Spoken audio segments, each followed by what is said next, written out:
Hello everyone, welcome to Score Plus. जैसा कि आप सभी जानते हैं, मैं हूं आपके केमिस्ट्री एजुकेटर राशि मैम और आप और मैं यहां पर साथ मिलकर सीखते हैं केमिस्ट्री के नए नए कॉन्सेप्ट्स को और बनाते हैं अपनी केमिस्ट्री की फाउंडेशन को सुपर डुपर स्ट्रांग। राइट, तो देखते हैं आज के लेक्चर में हम कौन से वो नए कॉन्सेप्ट्स हैं जो सीखने वाले हैं। जैसे कि बच्चे यू ऑलरेडी नो कि हम क्या कर रहे थे, हम डिस्कस कर रहे हैं चैप्टर नंबर 3 जिसका टाइटल है metals and non metals from class 10th। आज है हमारा लेक्चर नंबर 5। मतलब क्या हुआ? मतलब ये हुआ बच्चे कि हम ऑलरेडी 4 लेक्चर्स जो हैं चैप्टर के वो डिस्कस कर चुके हैं। उसमें हमने काफ़ी सारे कॉन्सेप्ट्स को क्लियर किया है। मेटल्स कौन से एलिमेंट्स होते हैं, नॉन मेटल्स कौन से एलिमेंट्स होते हैं, राइट। देन हमने देखी what are the different physical properties of metals and non metals, right. उसके बाद हमने डिस्कस किया कि वो कौन सी केमिकल प्रॉपर्टीज हैं जो मेटल शो करते हैं और वो कौन सी डिफरेंट केमिकल प्रॉपर्टीज हैं जो हमारे नॉन मेटल शो करते हैं, राइट। तो बहुत सारा डिस्कशन हम कर चुके हैं मेटल्स के बारे में और नॉन मेटल्स के बारे में, राइट। वहीं मैं आपको ये भी बता चुकी हूँ कि इनके डेली लाइफ के अंदर कितने सारे डिफरेंट यूजेस होते हैं, ओके। बट किसी मेटल या फिर नॉन मेटल को यूज करने के लिए पहले हमें क्या करना पड़ेगा? पहले हमें उस मेटल को प्योर फॉर्म में ऑब्टेन करना पड़ेगा।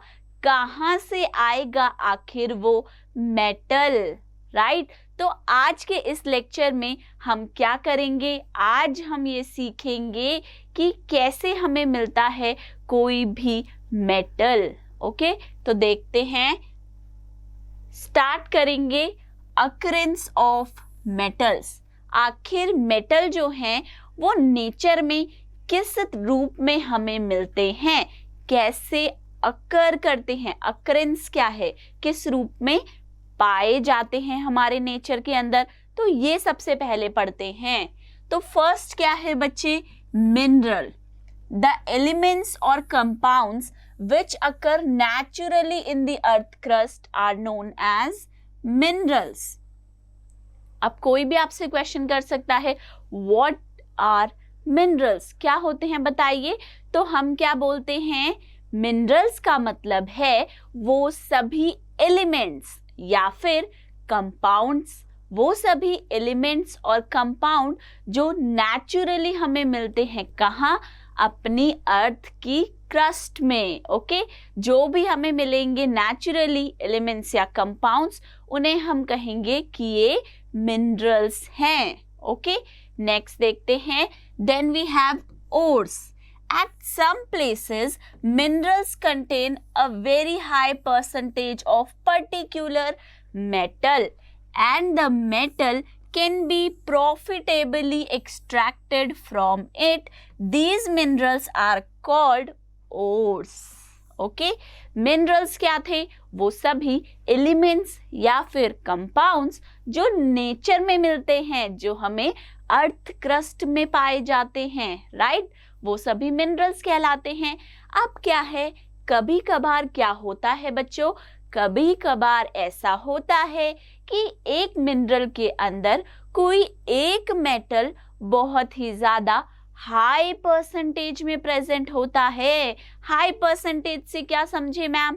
तो हाई परसेंटेज से ये समझना है कि उस मिनरल के अंदर एक मेटल है स्पेसिफिक जो कि बहुत ज्यादा क्वांटिटी में प्रेजेंट है, ओके। तो वो मेटल, क्योंकि देखो उस मिनरल के अंदर वो मेटल बहुत सारा है, right.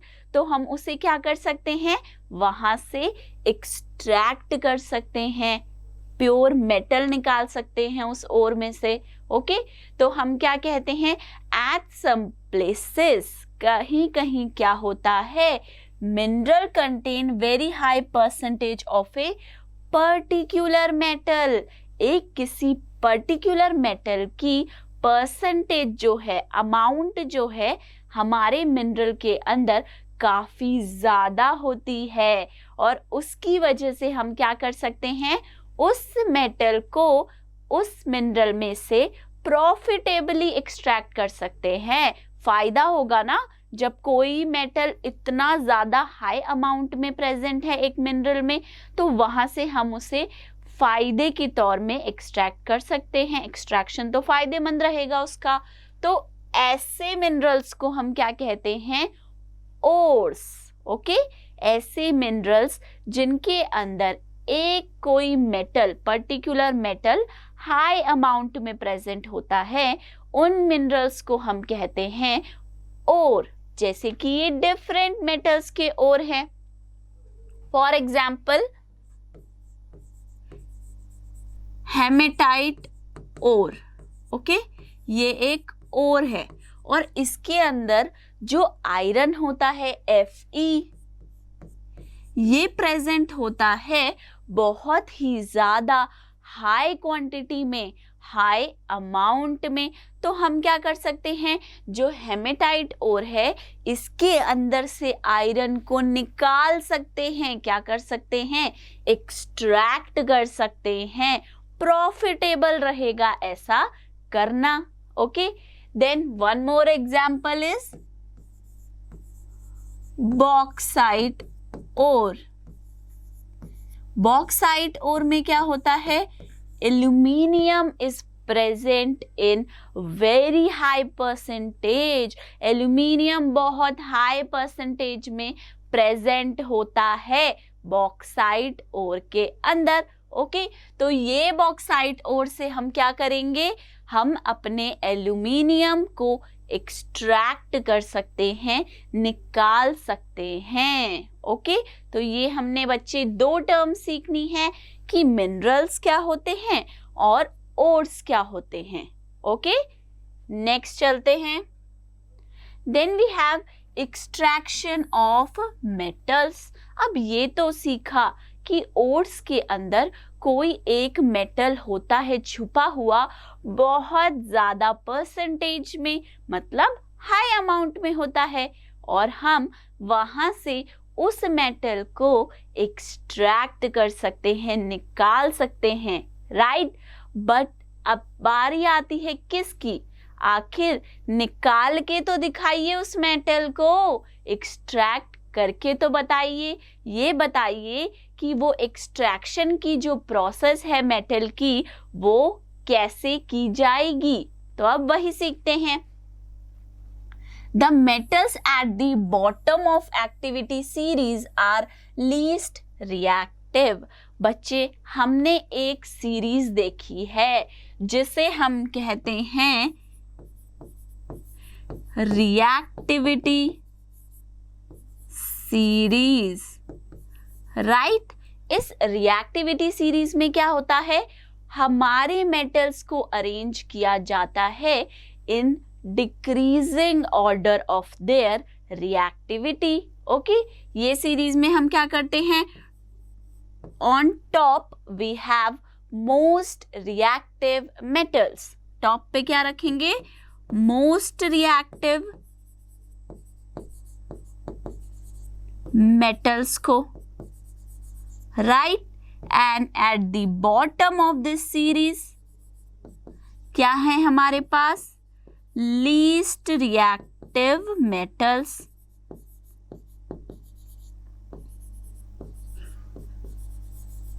Okay, on the top of reactivity series, top पे सबसे ऊपर कौन से मेटल रखे जाते हैं, जो काफी हाईली रिएक्टिव होते हैं, फटाफट से रिएक्शन करते हैं, और नीचे आते आते रिएक्टिविटी कम होती जाती है, डिक्रीज होती जाती है। तो बॉटम में जो मेटल्स आते हैं वो कौन से हैं, वो सभी हैं जो कि लीस्ट रिएक्टिव हैं। ओके, सो क्या बोल रहे हैं, the metal at the bottom of activity series, जो सबसे नीचे है रिएक्टिविटी सीरीज में मेटल्स, वो कौन से मेटल्स होंगे, वो सभी जिनकी रिएक्टिविटी बहुत ही ज्यादा कम होगी। Okay, they are least reactive. They are often found in free state. अब देखो, अगर कोई मेटल जो है वो कम रिएक्टिव है, रिएक्ट ही नहीं करेगा, तो इसका मतलब ये कि वो हमें फ्री स्टेट में ही तो मिलेगा, अगर किसी से रिएक्शन ही नहीं करेगा तो. For example we have gold, silver, platinum, copper. ये कैसे मिलेंगे? Found in the free state. Copper and silver are also found in combined state as their sulfide and oxide ores. Copper और silver combined state में भी मिलते हैं. किस तरीके से? या तो sulfide ores बनाते हैं या फिर oxide ore बनाते हैं. The metals at the top of the series, जो टॉपर हैं रिएक्टिविटी सीरीज के, सबसे ऊपर बैठते हैं, वो कैसे होते हैं? हाईली रिएक्टिव, बहुत जल्दी रिएक्शन करते हैं. Okay, for example potassium, sodium, calcium, magnesium and aluminium are so reactive, इतने ज्यादा रिएक्टिव हैं that they are never found in nature as free element. इतनी ज्यादा रिएक्टिविटी है भाई कि किसी ना किसी के साथ तो रिएक्ट कर ही जाएंगे, कभी भी हमें नेचर में फ्री स्टेट में नहीं मिलते. The metals in the middle of the series. अब देखो, क्लास के टॉपर्स की भी बात कर ली और जो बच्चे बैक बेंचर्स हैं उनकी भी बात कर ली. अब बचते कौन हैं? बचे वो बच्चे जो कि आते हैं बीच में, मिडल में, ना तो टॉप पे हैं लेकिन बॉटम पे भी नहीं है. तो अब बात करते हैं उन मेटल्स की जो कि है at the middle of the reactivity series.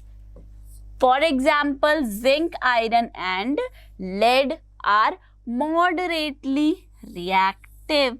कैसे रिएक्टिव है?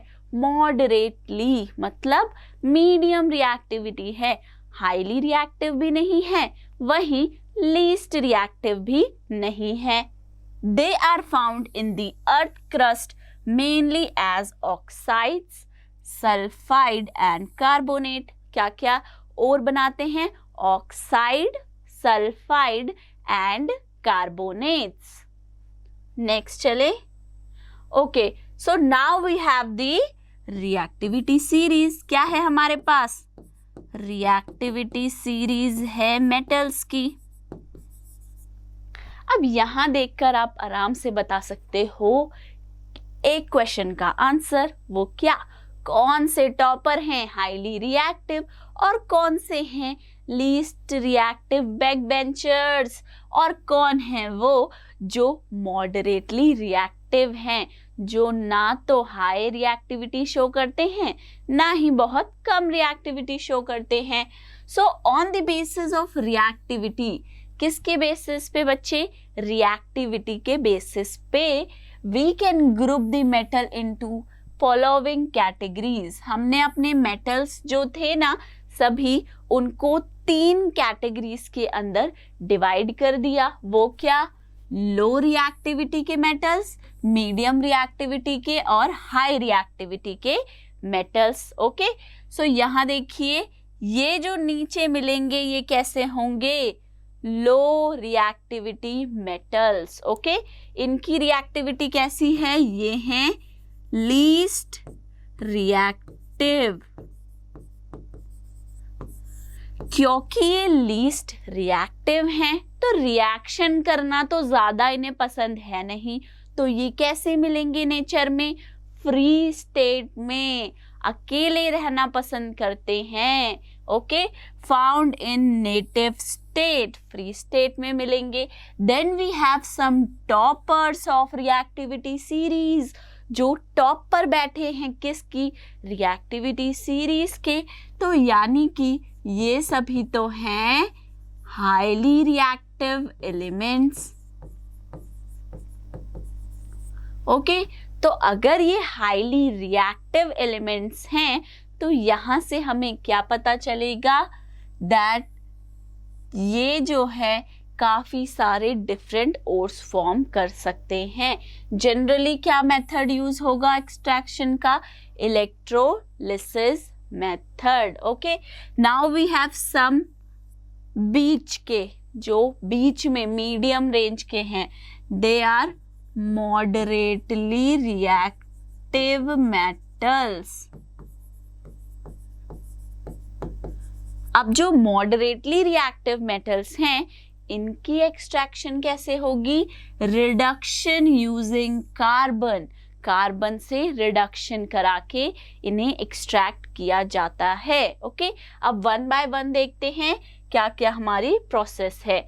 सबसे पहले ओवरऑल एक हम मैप देखते हैं कि जो एक्सट्रैक्शन ऑफ एलिमेंट मेटल है वो कैसे किया जाता है। So the steps involved in the extraction of metal from their ore. Ore क्या है? वो मिनरल जिसमें किसी पर्टिकुलर मेटल की क्वांटिटी है हाई, बहुत हाई परसेंटेज में प्रेजेंट है। तो हम सबसे पहले ओर लेते हैं and then we can go for different methods, different process follow की जाएगी डिफरेंट रिएक्टिविटी के बेसिस पे। अगर हमारे पास है मेटल ऑफ हाई रिएक्टिविटी, एक ऐसा मेटल जो बहुत हाई रिएक्टिव है, तो हम क्या कराएंगे? Electrolysis of the molten ore. वहां से हमें मिल जाएगा pure metal. Okay, then if we have metals of medium reactivity, तो मीडियम रिएक्टिविटी के मेटल्स क्या करेंगे? या तो कार्बोनेट ओर या फिर सल्फाइड ओर की प्रेजेंस में प्रेजेंट होंगे। ओके, कार्बोनेट ओर की हम कराते हैं कैल्सिनेशन ताकि वो ऑक्साइड के ओर में कन्वर्ट हो जाए, और सल्फाइड ओर की कराते हैं क्या? रोस्टिंग, ताकि वो भी ऑक्साइड का ओर बना ले। तो क्या बना देंगे? Oxide of metal. देन हम उस ऑक्साइड की कराएंगे रिडक्शन, मेटल मिल जाएगा। देन प्योर मेटल बनाने के लिए हम क्या करेंगे? Refining of the metal. Okay, अब आते हैं यहाँ मेटल्स ऑफ लो रिएक्टिविटी, जिनकी रिएक्टिविटी बहुत कम है। सो सल्फाइड ओर्स में प्रेजेंट होंगे, हम उनकी रोस्टिंग करा के प्योर मेटल की रिफाइनिंग कराएंगे। ठीक है, प्योर मेटल हमें मिल जाएगा। अब वन बाय वन देखते हैं एक एक करके सभी प्रोसेसेस को। सबसे पहले क्या करते हैं हम? Enrichment of ore. Enrichment of ore एक ऐसा स्टेप है जिसमें हम क्या करते हैं, जो हमारा ओर है उसको अलग करते हैं इम्प्यूरिटीज से। क्या इम्प्यूरिटीज हो सकती हैं? देखिए, सैंड है, सॉइल है, राइट? इन सभी इम्प्यूरिटीज को हम कहते हैं गैंग। क्या बोलते हैं? Gang, GANGUE। सो बेसिकली क्या करना है? और जो है उसके साथ प्रेजेंट है गैंग। ओके, तो हमें चाहिए और हमें मिल जाए, और जो ये गैंग है ये इसमें से रिमूव हो जाए। इसके लिए हम करते हैं enrichment of the ore. Ores mined from the earth are usually contaminated with large amount of impurities such as soil, sand, called gang। तो क्या होता है, जो भी हमारे ओर्स हैं वो कहाँ से निकालते हैं हम? अर्थ क्रस्ट से निकालते हैं, राइट? तो वहां से उस ओर के साथ में लगकर चिपक कर आती हैं सैंड, सॉइल, और भी कोई इम्प्यूरिटी हो सकती है, राइट? तो इन इम्प्यूरिटीज को हम कहते हैं गैंग, GANGUE। ओके, तो हमें क्या चाहिए कि और हमें मिल जाए और ये इम्प्यूरिटीज इससे अलग हो जाएं। तो उसके लिए हम enrichment करते हैं। The process used for the removing of gang from ore are based on the difference between the physical and chemical property of gang and ore। अब देखिए, जो ये हमारा enrichment वाला process है, इसमें क्या होता है, डिफरेंट प्रॉपर्टी के बेसिस पे अलग अलग मेथड्स यूज किए जाते हैं। किन की प्रॉपर्टीज? कि आपकी गैंग की फिजिकल और केमिकल प्रॉपर्टीज क्या हैं और आपका जो ओर है उसकी फिजिकल और केमिकल प्रॉपर्टीज क्या हैं, उसके बेसिस पे हम अलग अलग मेथड यूज करते हैं। जैसे कि यहाँ पर एक मेथड दिखाया गया है जो कि है फ्रोथ फ्लोटेशन मेथड। इसमें इस मेथड के थ्रू हम क्या कर रहे हैं, गैंग यानी कि ये सारी जो इम्प्यूरिटी है इसको अपने ओर में से अलग कर रहे हैं। ओके, ये मेथड हमें अभी समझने की जरूरत नहीं है, ये हम हायर स्टैंडर्ड में पढ़ते हैं। ओके, सो नेक्स्ट देखते हैं extracting metals low in the reactivity series. उन मेटल्स को कैसे एक्सट्रैक्ट करेंगे जिनकी रिएक्टिविटी कम होती है। Metals low in the activity series are very unreactive. जितने भी metals low in reactivity series हैं वो अनरिएक्टिव होते हैं। Okay, The oxides of these metals can be removed to metal by heating alone. इनके oxides कैसे हम क्या कर सकते हैं?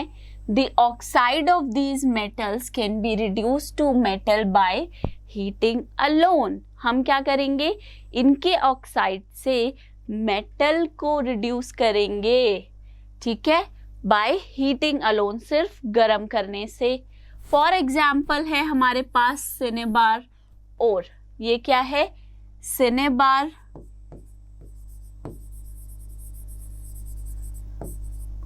किसका और है? मर्क्यूरी का, HgS, sulphide of mercury.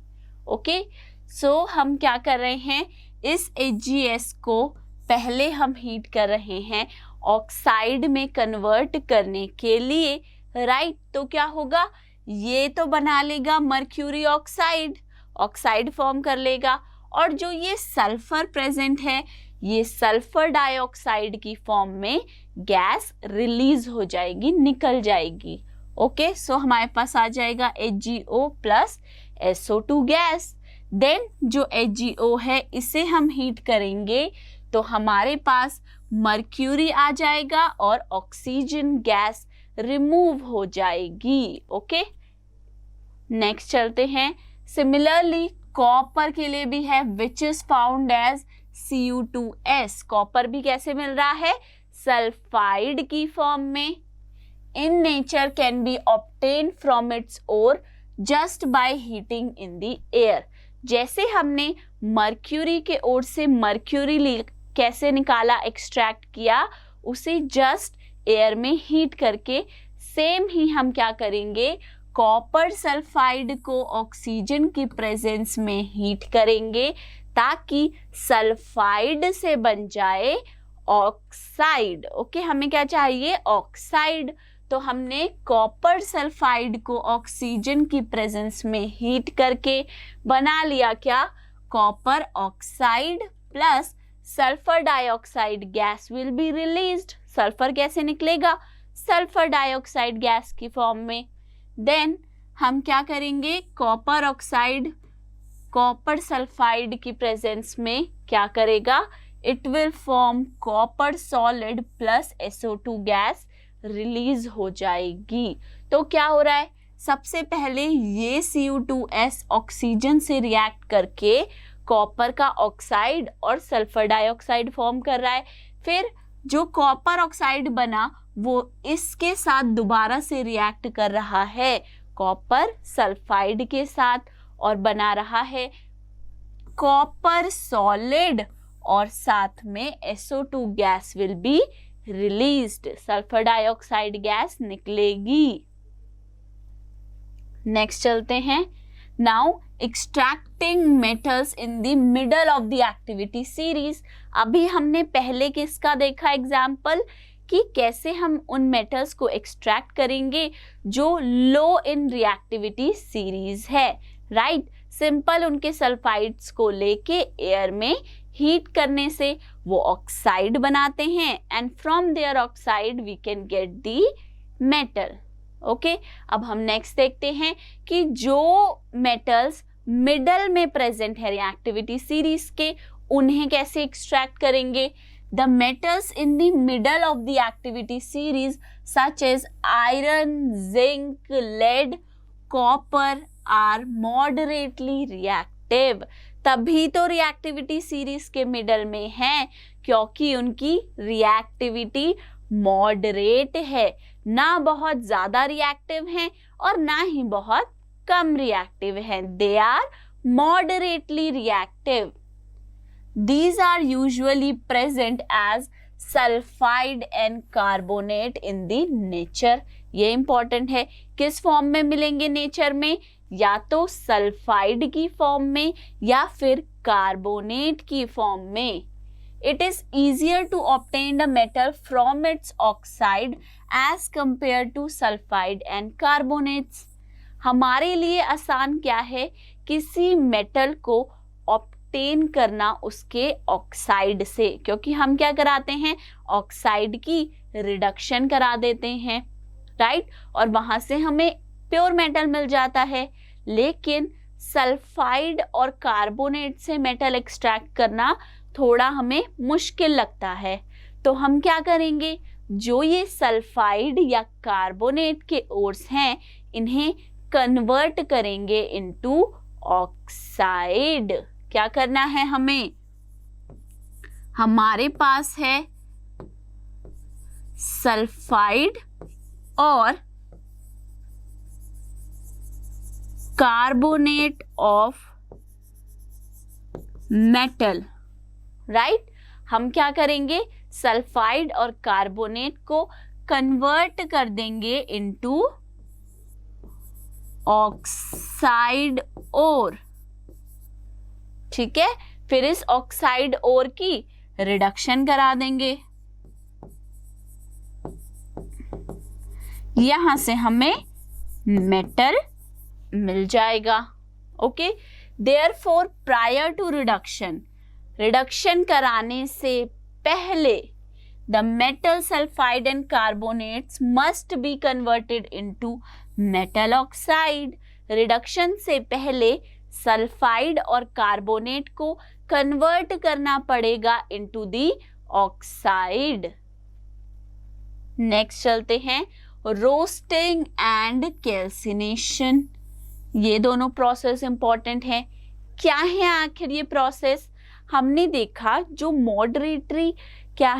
Moderately reactive elements जो थे मेटल्स, वो जो है ना बीच में जो रिएक्टिविटी सीरीज के आते हैं, वो क्या करते हैं? वो करते हैं ये कि वो या तो सल्फाइड और बनाते हैं या फिर कार्बोनेट, राइट? पर हमें ये पता है कि ऑक्साइड जो है उनकी रिडक्शन कराना आसान रहता है. तो उस आसानी के लिए हम क्या करते हैं? इन दोनों को कन्वर्ट करते हैं into oxide of metal. Okay, तो जो प्रोसेस है बेसिकली सल्फाइड को कन्वर्ट करने की इनटू ऑक्साइड ऑफ मेटल, उसे हम बोल देते हैं रोस्टिंग प्रोसेस. ओके, और वही जो प्रोसेस है कार्बोनेट को कन्वर्ट करने की इनटू ऑक्साइड ऑफ मेटल, उस प्रोसेस को हम बोल देते हैं कैल्सिनेशन प्रोसेस. रोस्टिंग क्या है? The sulphide ore are converted into oxide ore, right? Oxide की रिडक्शन कराना आसान है, इसीलिए हम क्या कर रहे हैं? सल्फाइड को कन्वर्ट कर रहे हैं ऑक्साइड के अंदर. Okay, by heating strongly in the presence of excess air. क्या करेंगे? एक्सेस एयर की प्रेजेंस में स्ट्रांगली हीट करेंगे. किसे? सल्फाइड ओर को, ताकि वो कन्वर्ट हो जाए into oxide ore. This process is known as roasting. इस पूरी प्रोसेस को, सल्फाइड ओर को ऑक्साइड ओर के अंदर बदलने की पूरी प्रोसेस को क्या कहेंगे? Roasting. Then calcination, the carbonate ore are changed into oxide by heating strongly in limited air. This process is known as calcination. जैसे रोस्टिंग के अंदर सल्फाइड ओर को कन्वर्ट कर रहे हैं इनटू ऑक्साइड ओर, सेम वे में कैल्सिनेशन के अंदर हम कार्बोनेट ओर को कन्वर्ट करते हैं इनटू ऑक्साइड ओर। ध्यान देने वाली बात क्या है, दोनों प्रोसेस के अंदर रोस्टिंग में हम करते हैं क्या, strongly heat in the presence of excess air. यहां ध्यान दीजिएगा, रोस्टिंग में स्ट्रॉन्गली हीट करते हैं in the presence of excess air, बहुत सारी एयर, बट वहीं कैल्सिनेशन में स्ट्रॉन्गली हीट करते हैं in the presence of limited air. Okay, क्योंकि कई बारी क्या क्वेश्चन आता है हमारे पास कि रोस्टिंग और कैल्सिनेशन में डिफरेंस क्या है। तो जब हम डिफरेंस बताएंगे, एक तो प्रोसेस हम बताएंगे कि उस रोस्टिंग में हम सल्फाइड को ऑक्साइड ऑफ मेटल में कन्वर्ट करते हैं, जबकि कैल्सिनेशन में हम कार्बोनेट को ऑक्साइड ऑफ मेटल में कन्वर्ट करते हैं, राइट। और सेकंड मेन पॉइंट क्या है, रोस्टिंग में हम देते हैं एक्सेस एयर, पर कैल्सिनेशन में हम देते हैं limited supply of air. Okay, दोनों प्रोसेस समझ में आई। अब नेक्स्ट देखते हैं कि इनके रिएक्शंस क्या होते हैं। रोस्टिंग में देखते हैं सबसे पहले जिंक सल्फाइड का ओर है, जिसे हमने ऑक्सीजन की प्रेजेंस में हीट किया, तो हमें जिंक ऑक्साइड और सल्फर डाइऑक्साइड रिमूव हो गई गैस। तो हमने क्या कर दिया, सल्फाइड से ऑक्साइड बना दिया मेटल का, राइट। सिमिलर वे में कैल्सिनेशन में जिंक कार्बोनेट को हीट किया ताकि जिंक ऑक्साइड और कार्बन डाइऑक्साइड गैस रिलीज हो गई, तो जिंक कार्बोनेट से हमने ऑक्साइड में कन्वर्जन किया है। ओके, तो बेसिकली हम सल्फाइड और कार्बोनेट को कन्वर्ट कर रहे हैं into oxide of the metal, क्योंकि ऑक्साइड की रिडक्शन आसान है, इजी है, इसलिए। Next, the metal oxides are then reduced to the corresponding metal by using suitable reducing agents such as carbon. For example, when zinc oxide is heated with carbon, it is reduced to metallic zinc. ठीक है, अब हमने oxide तो बना दिया, उसके बाद उस ऑक्साइड की रिडक्शन करनी पड़ेगी। ओके, रिडक्शन करेंगे किसकी प्रेजेंस में, कार्बन की प्रेजेंस में कर दो।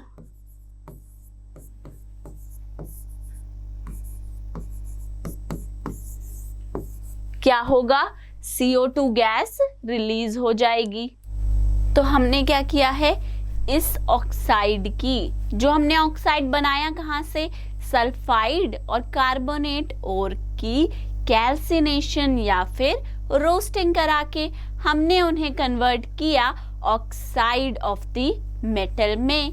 देन हम उस मेटल की कराते हैं रिडक्शन, राइट। ये क्या है, जिंक ऑक्साइड, इसे हम कर रहे हैं जिंक में reduce.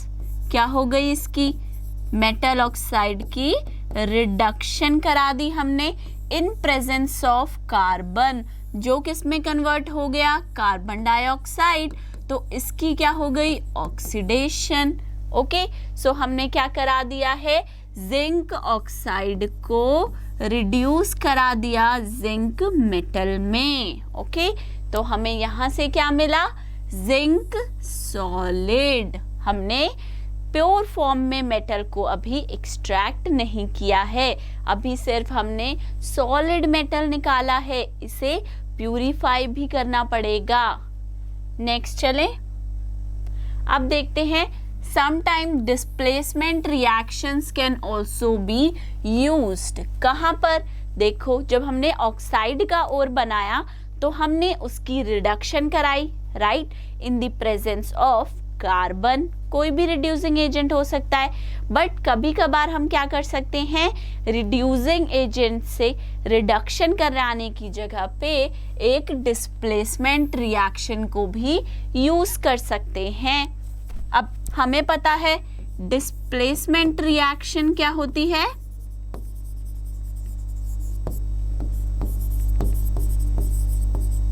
What is displacement reaction? वो रिएक्शन जिसके अंदर एक हाई रिएक्टिव मेटल एक लेस रिएक्टिव मेटल को डिस्प्लेस या फिर रिप्लेस कर देता है उसकी जगह से, उसे हम कहते हैं क्या, डिस्प्लेसमेंट रिएक्शन। तो क्या होगा, the highly reactive metal such as sodium, calcium, aluminium are used as reducing agent because they can displace metal of lower reactivity। जो रिएक्टिविटी सीरीज हमने पढ़ी है उसके अंदर जो टॉप पे प्रेजेंट होते हैं ना मेटल्स, उन्हें हम यूज कर सकते हैं कहाँ, oxide of lower reactivity metals से रिएक्ट कराएंगे। क्योंकि ये क्या हैं, हाई रिएक्टिव मेटल हैं, तो ये ऑक्साइड बना लेंगे अपना, और जो आपका लेस रिएक्टिव मेटल है वो सॉलिड फॉर्म में आपको ऑब्टेन हो जाएगा। Okay, for example manganese dioxide is heated with aluminium powder, the following reaction takes place. क्या होता है, हम लेते हैं मैंगनीज डाइऑक्साइड, फॉर्मूला क्या है, MnO2, इसकी रिएक्शन कराते हैं एल्यूमिनियम के साथ। अब क्या है, दोनों की तुलना की जाए, कैसे करेंगे, रिएक्टिविटी सीरीज से करेंगे। आखिर मैंगनीज ज्यादा रिएक्टिव है या फिर आपका एल्यूमिनियम ज्यादा रिएक्टिव है, ये देखना होगा। तो जब हम रिएक्टिविटी सीरीज में देखते हैं तो हमें पता चल जाता है that aluminium is highly reactive than manganese. अब क्योंकि ये एल्यूमिनियम मैंगनीज से ज्यादा रिएक्टिव है तो ये क्या करेगा, इसे डिस्प्लेस कर देगा इसके ऑक्साइड से, राइट। और खुद क्या बना लेगा, खुद अपना ऑक्साइड फॉर्म कर लेगा। तो क्या बन जाएगा, एल्यूमिनियम ऑक्साइड, और हमें मैंगनीज जो है वो अलग मिल जाएगा, right. So in this way हम क्या कर रहे हैं, ऑक्साइड से मेटल ऑब्टेन कर रहे हैं दो तरीकों से, या तो किसी भी रिड्यूसिंग एजेंट जैसे कि कार्बन के साथ उसकी रिडक्शन करा दी जाए, या सेकेंड ऑप्शन इज उसे एक किसी मोर रिएक्टिव मेटल से रिएक्ट करा दो जो उसे डिस्प्लेस कर दे ऑक्साइड के अंदर और हमें मिल जाए मेटल। ओके, नेक्स्ट देखते हैं, these displacement reactions are highly exothermic। ये रिएक्शन कैसी है, highly exothermic, highly exothermic reaction है। एक्सोथर्मिक से क्या समझते हैं, heat is evolved during the reaction। तो यानी कि इन रिएक्शन में high amount of heat evolve होता है, हाई अमाउंट में हीट निकलती है during this displacement reaction. The amount of heat evolved is so large that metals are produced in the molten state। अगर लास्ट एग्जाम्पल में देखा हो आपने तो ये मैंगनीज किस स्टेट में मिल रहा है, Mn लिक्विड, सॉलिड नहीं है, लिक्विड है, मॉल्टन स्टेट में हमें मिला है मैंगनीज। ऐसा क्यों हुआ, बिकॉज जो ये रिएक्शन थी ये थी हाईली एक्सोथर्मिक रिएक्शन, बहुत हाई अमाउंट में हीट निकली, इसी वजह से मैंगनीज की स्टेट सॉलिड से लिक्विड कन्वर्ट हो गई और हमें मॉल्टन फॉर्म में ये ऑब्टेन हुआ। Same reaction we also have for iron oxide. अगर हम एल्यूमिनियम लेते हैं और उससे आयरन ऑक्साइड के साथ रिएक्ट कराते हैं, so from the reactivity series we know that in reactivity aluminium is more reactive than iron. तो क्या करेगा, उसके ऑक्साइड में से आयरन को रिप्लेस कर देगा और बना देगा एल्यूमिनियम ऑक्साइड, और आयरन अलग से मिल जाएगा। साथ में बनेगी बहुत ही सारी हीट एनर्जी जो इस आयरन को सॉलिड नहीं रहने देगी, इसे मॉल्टन स्टेट में कन्वर्ट कर देगी। ओके, सो ये पर्टिकुलर रिएक्शन जो है आयरन ऑक्साइड का विद एल्यूमिनियम, ये यूज होता है कहाँ, रेलवे ट्रैक्स को जॉइन करने के लिए, कोई क्रैक इन द मशीन है उसको जॉइन करने के लिए। ओके, क्योंकि हीट निकलती है लार्ज अमाउंट में और आयरन मोल्टन फॉर्म में कन्वर्ट हो जाता है, तो उसे हम यूज कर सकते हैं to join the railway tracks, crack machine parts को जॉइन करने के लिए। ओके, सो इस रिएक्शन का एक स्पेशल नेम भी है, वो क्या है, this reaction is known as thermite reaction. क्या कहते हैं हम इस रिएक्शन को, thermite reaction. Okay, this reaction is known as thermite reaction. Now next चलते हैं। Now we have extracting metals towards the top. अब टॉपर्स की बारी आ गई, जो बहुत हाईली रिएक्टिव हैं, उन्हें कैसे एक्सट्रैक्ट किया जाएगा। The metals high in the reactivity series are very reactive, बहुत ज़्यादा रिएक्टिव हैं। These metals are obtained by electrolytic reduction. कौन सी प्रोसेस यूज होगी, electrolytic reduction. Okay, for example sodium, manganese, calcium are obtained by electrolysis of their molten chlorides। इनके जो chlorides हमें मिलते हैं नेचर में, उनकी हम कराते हैं electrolytic reduction process in the presence of electricity. ठीक है, इलेक्ट्रिसिटी पास करके मोल्टन क्लोराइड्स में से हम अपने मेटल को एक्सट्रैक्ट करते हैं।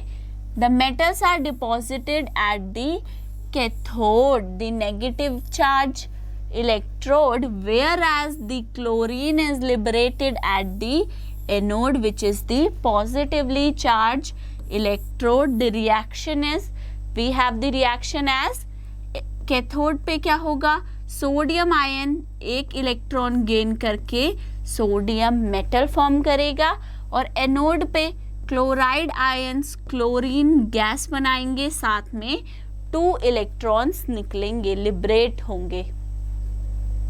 नेक्स्ट देखते हैं रिफाइनिंग ऑफ मेटल क्या है। The metals product by various reduction process described above are not very pure. अभी तक क्या पढ़ा, बहुत सारी प्रोसेसेस पढ़ी कि आप ऑक्साइड को हीट करके मेटल निकाल सकते हो।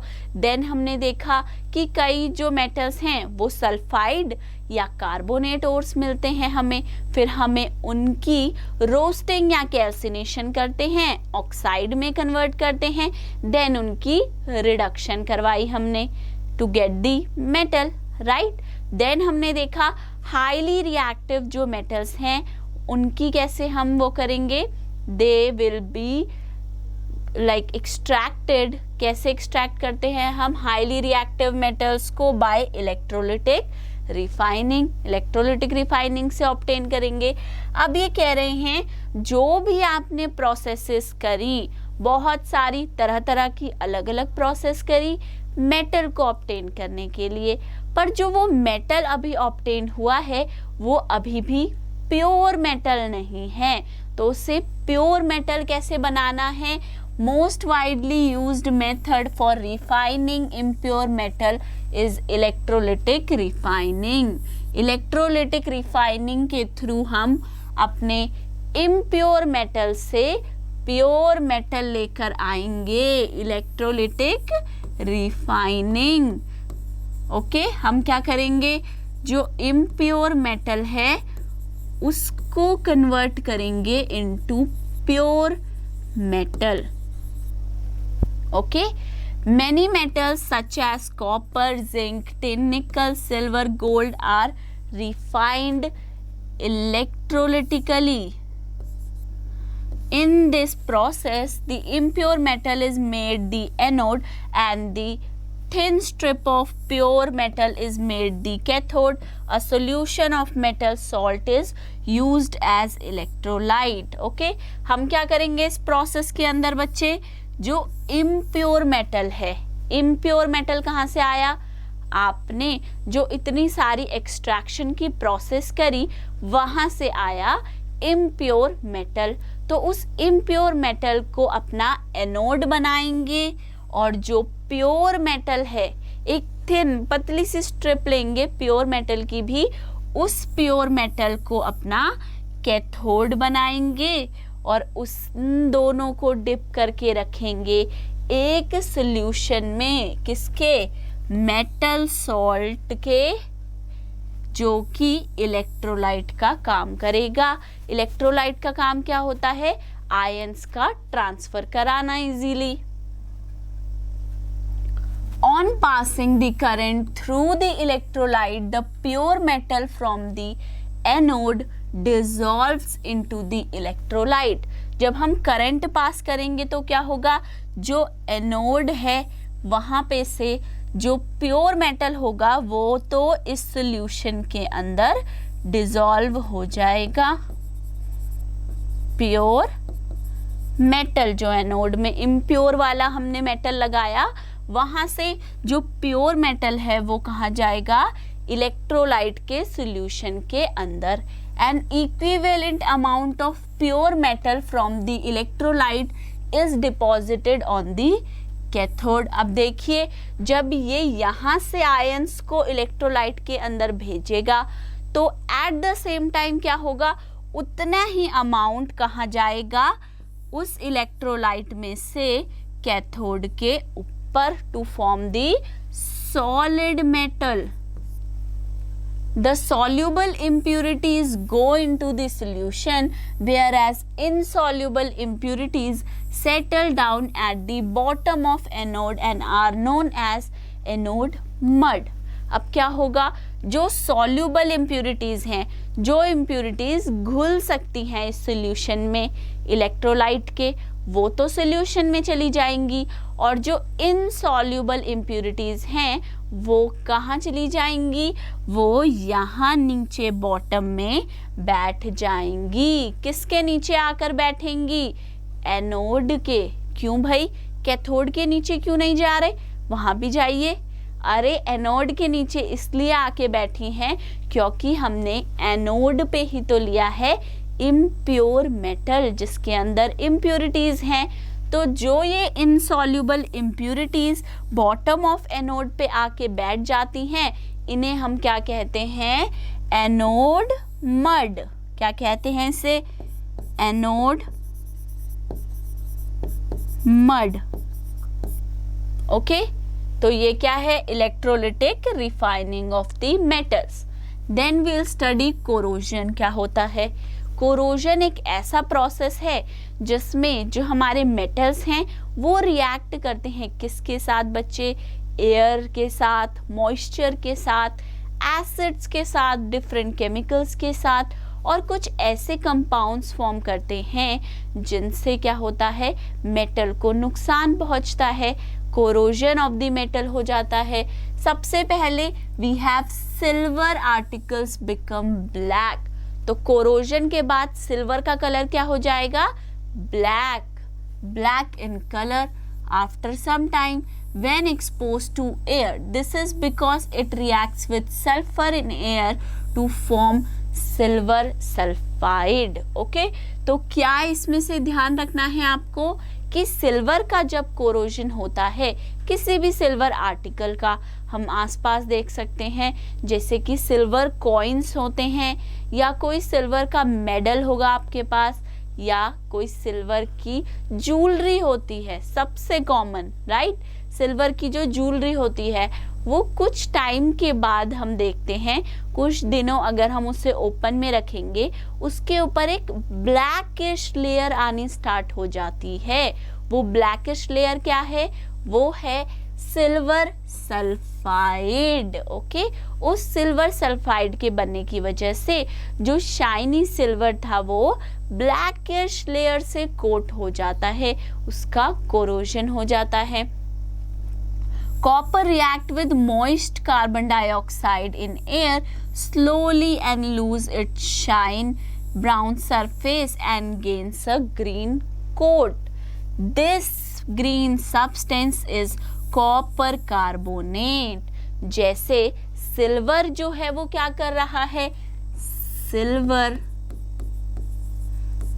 सिल्वर सल्फाइड बनाता है जो कि क्या है? ब्लैक इन कलर है, राइट। वैसे ही कॉपर एयर से रिएक्ट करके कॉपर कार्बोनेट बनाता है which is green in colour. Copper के बर्तन पे देखिएगा, कॉपर के कई सारे बर्तन जो होते हैं, अगर आपके घर पे हैं तो उन्हें ध्यान से देखिए।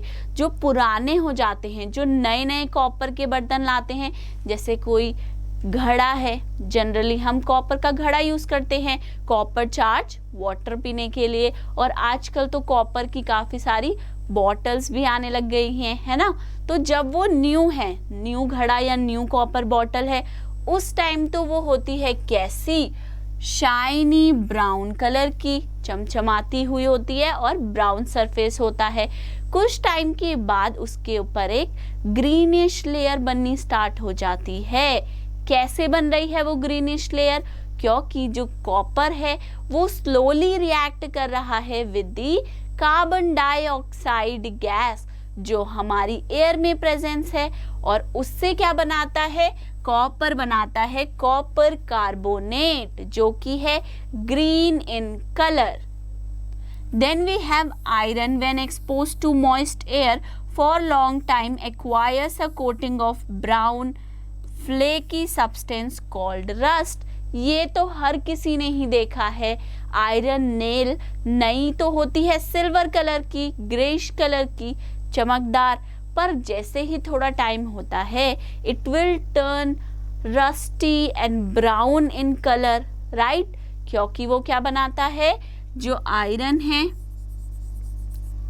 वो एयर मॉइस्चर की प्रेजेंस में रिएक्ट करके आयरन ऑक्साइड फॉर्म करता है which is known as rust. Okay, so ये सभी प्रोसेसेस आती हैं कोरोजन ऑफ मेटल के अंदर, जो हमारे मेटल्स को खराब करती हैं, ओके, नुकसान पहुंचाती हैं। यहाँ देखिए we have air and water, और यहाँ पे हमने क्या किया है? आयरन नेल को डिप किया है, तो क्या हो गई? रस्टी आयरन नेल्स में कन्वर्ट हो गई, रस्ट लग गया उनके ऊपर आयरन ऑक्साइड की फॉर्मेशन की वजह से। देन यहाँ पर आइए, यहाँ हमने क्या किया है? Anhydrous calcium chloride, anhydrous calcium chloride भी टेस्ट ट्यूब में ऐड किया। ये क्या करेगा? ये होता है एक ड्राइंग एजेंट। ये जितना भी मॉइस्चर, वाटर मॉइस्चर होता है उसको एब्जॉर्ब कर लेता है, ठीक है। तो यहाँ भी देखिए, यहाँ जो आयरन नेल है वो चमचमा रही है, ओके, एकदम परफेक्ट रही। यहाँ आ जाइए, हमने क्या किया? Boiled distilled water, boil to remove dissolved air. Distilled water लिया। डिस्टिल्ड वाटर क्या होता है? वो वाटर जो free of any type of ions होता है, उसमें कोई भी आयंस नहीं होते, वो लिया बॉइलिंग ट्यूब में। अब इसके अंदर क्या किया? इसे भी हमने बॉइल किया है, उबाला है, ताकि जो इस वाटर के अंदर डिजॉल्व्ड फॉर्म में एयर होगी वो भी उड़ जाए, रिमूव हो जाए। देन हमने क्या किया, इसके अंदर आयरन नेल्स डाली और इसके ऊपर डाली है layer of oil. Layer of oil डालने से क्या होगा, क्योंकि वाटर के ऊपर ऑयल की लेयर बना दी, अब वो वाटर एयर के कांटेक्ट में नहीं आ पाएगा। तो एयर के साथ इसका कांटेक्ट जैसे ही टूट गया, अब ये वाटर जो है इसकी प्रेजेंस में ये रस्ट फॉर्म नहीं करेगा, क्योंकि ऑक्सीजन ही नहीं है, ना तो वाटर के अंदर है डिसॉल्व फॉर्म में और ना ही हम इसे एयर से ऑक्सीजन लेने दे रहे हैं, राइट। तो इसीलिए यहाँ पे भी रस्ट फॉर्म नहीं होगी। जैसे कि हमने देखा कोरोजन जब होता है तो उस कोरोजन की होने की वजह से हमें काफ़ी नुकसान झेलना पड़ता है। जैसे हमारी चमचमाती हुई ज्वेलरी जो है वो गंदी सी ब्लैक कलर की हो जाती है, राइट। कॉपर के बर्तन जो हैं वो ग्रीनिश गंदे लगने लगते हैं, और वहीं जो आयरन से बनी चीज़ें हैं उन पे रस्ट लग जाता है, जंग लग जाता है। तो इससे बचने के लिए क्या करना है, प्रिवेंशन ऑफ कोरोजन में the rusting of iron can be preventive by paint कर सकते हैं, ऑयल कर सकते हैं, ग्रीस कर सकते हैं। Then we can do galvanization, chrome plating, anodizing and making alloys. Okay, तो यहाँ पे पेंट हमें पता है, पेंट कर देंगे, ओके। ऑयल लगा देंगे ताकि एयर के साथ उसका कांटेक्ट ब्रेक हो जाए हमारे मेटल का। We can do greasing, the same thing. Galvanization कर सकते हैं, क्रोम प्लेटिंग कर सकते हैं किसी और मेटल के साथ। देन एलॉय बना सकते हैं। एलॉय में क्या होता है, डिफरेंट मेटल्स को मिक्स करके एलॉय बन सकता है, या फिर एक मेटल और नॉन मेटल को मिक्स करके भी एलॉय बन सकता है, so that properties of the metal can be improved. Okay, अब स्पेशल प्रोसेस है यहाँ पे हमारी गैल्वेनाइजेशन। तो इसको समझ लेते हैं कि हम गैल्वेनाइजेशन में आखिर क्या करते हैं। Galvanisation is a method of protecting steel and iron from rusting. क्या करना है, अपने आयरन या स्टील आर्टिकल्स को जंग लगने से हमें बचाना है, प्रोटेक्ट करना है। कैसे करेंगे, with a thin layer of zinc. Zinc के इस्तेमाल से करते हैं। The galvanized article is protected against rusting even if the zinc coating is broke. अगर जिंक की कोटिंग ब्रोक भी हो जाएगी तब भी वो प्रोटेक्ट करेगी आपके आयरन को।